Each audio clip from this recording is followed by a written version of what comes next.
یوں بے وقت ذلت و خواری کی موت نہیں پا سکتا۔ پھر مزید تسلی کے لیے حضرت خدیجہ رضی اللہ تعالی عنہا آپ کو ورقہ بن نوفل کے پاس لے گئیں، جو ان کے چچا زاد بھائی تھے اور زمانہ جاہلیت میں نصرانی مذہب اختیار کر چکے تھے اور عبرانی زبان کے کاتب تھے۔ چنانچہ انجیل کو بھی حسب منشائے خداوندی عبرانی زبان میں لکھا کرتے تھے۔ انجیل سریانی زبان میں نازل ہوئی تھی، پھر اس کا ترجمہ عبرانی زبان میں ہوا۔ ورقہ اسی کو لکھتے تھے۔ وہ بہت بوڑھے ہو گئے تھے، یہاں تک کہ ان کی بینائی بھی رخصت ہو چکی تھی۔ حضرت خدیجہ رضی اللہ تعالی عنہا نے ان کے سامنے آپ کے حالات بیان کیے اور کہا کہ اے چچا زاد بھائی، اپنے بھتیجے محمد صلی اللہ علیہ وسلم کی زبانی ذرا ان کی کیفیت سن لیجئے۔ وہ بولے کہ بھتیجے، آپ نے جو کچھ دیکھا ہے اس کی تفصیل سناؤ۔ چنانچہ آپ صلی اللہ علیہ وآلہ وسلم نے از اول تا آخر پورا واقعہ سنایا، جسے سن کر ورقہ بے اختیار ہو کر بول اٹھے کہ یہ تو وہی ناموس معزز رازدان فرشتہ ہے جسے اللہ نے حضرت موسیٰ علیہ السلام پر وحی دے کر بھیجا تھا۔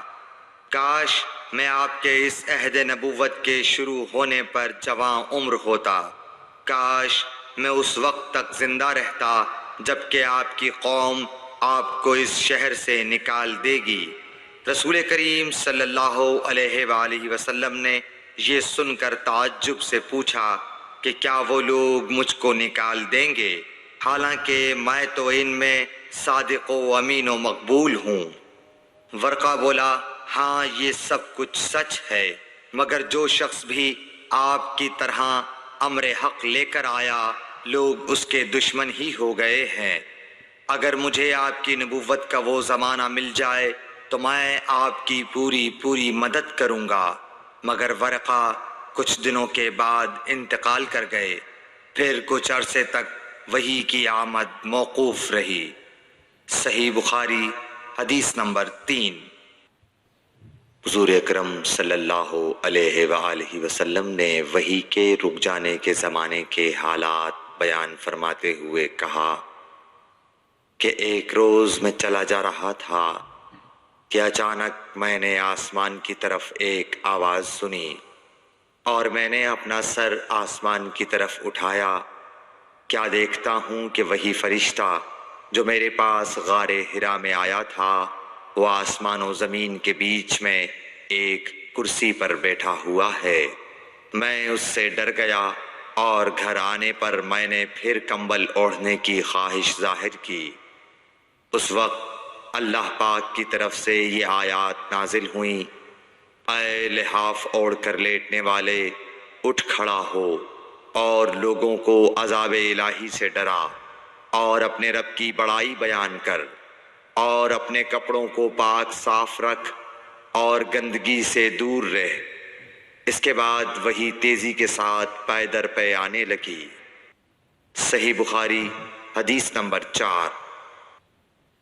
رسول اللہ صلی اللہ علیہ وآلہ وسلم نزول قرآن کے وقت بہت سختی محسوس فرمایا کرتے تھے، اور اس کی علامتوں میں سے ایک یہ تھی کہ یاد کرنے کے لیے آپ اپنے ہونٹوں کو ہلاتے تھے۔ ابن عباس رضی اللہ تعالیٰ عنہ نے کہا، میں اپنے ہونٹوں کو ہلاتا ہوں جس طرح آپ ہلاتے تھے۔ سعید کہتے ہیں، میں بھی اپنے ہونٹ ہلاتا ہوں جس طرح ابن عباس رضی اللہ تعالیٰ عنہ کو میں نے ہلاتے دیکھا۔ پھر انہوں نے اپنے ہونٹ ہلائے۔ ابن عباس رضی اللہ تعالیٰ عنہ نے کہا، پھر یہ آیت اتری کہ اے محمد، قرآن کو جلد جلد یاد کرنے کے لیے اپنی زبان نہ ہلاؤ، اس کا جمع کر دینا اور پڑھا دینا ہمارا ذمہ ہے۔ حضرت ابن عباس رضی اللہ تعالیٰ عنہ کہتے ہیں، یعنی قرآن آپ صلی اللہ علیہ وآلہ وسلم کے دل میں جمع دینا اور پڑھا دینا ہمارے ذمہ ہے۔ پھر جب ہم پڑھ چکے تو اس پڑھے ہوئے کی اتباع کرو۔ ابن عباس رضی اللہ تعالیٰ عنہ فرماتے ہیں اس کا مطلب یہ ہے آپ اس کو خاموشی کے ساتھ سنتے رہو، اس کے بعد مطلب سمجھا دینا ہمارے ذمہ ہے، پھر یقیناً یہ ہماری ذمہ داری ہے کہ آپ اس کو پڑھو، یعنی اس کو محفوظ کر سکو۔ چنانچہ اس کے بعد جب آپ کے پاس حضرت جبرائیل علیہ السلام وحی لے کر آتے تو آپ توجہ سے سنتے، جب وہ چلے جاتے تو رسول اللہ صلی اللہ علیہ وسلم اس وحی کو اس طرح پڑھتے جس طرح حضرت جبرائیل علیہ السلام نے اسے پڑھا تھا۔ صحیح بخاری حدیث نمبر 5۔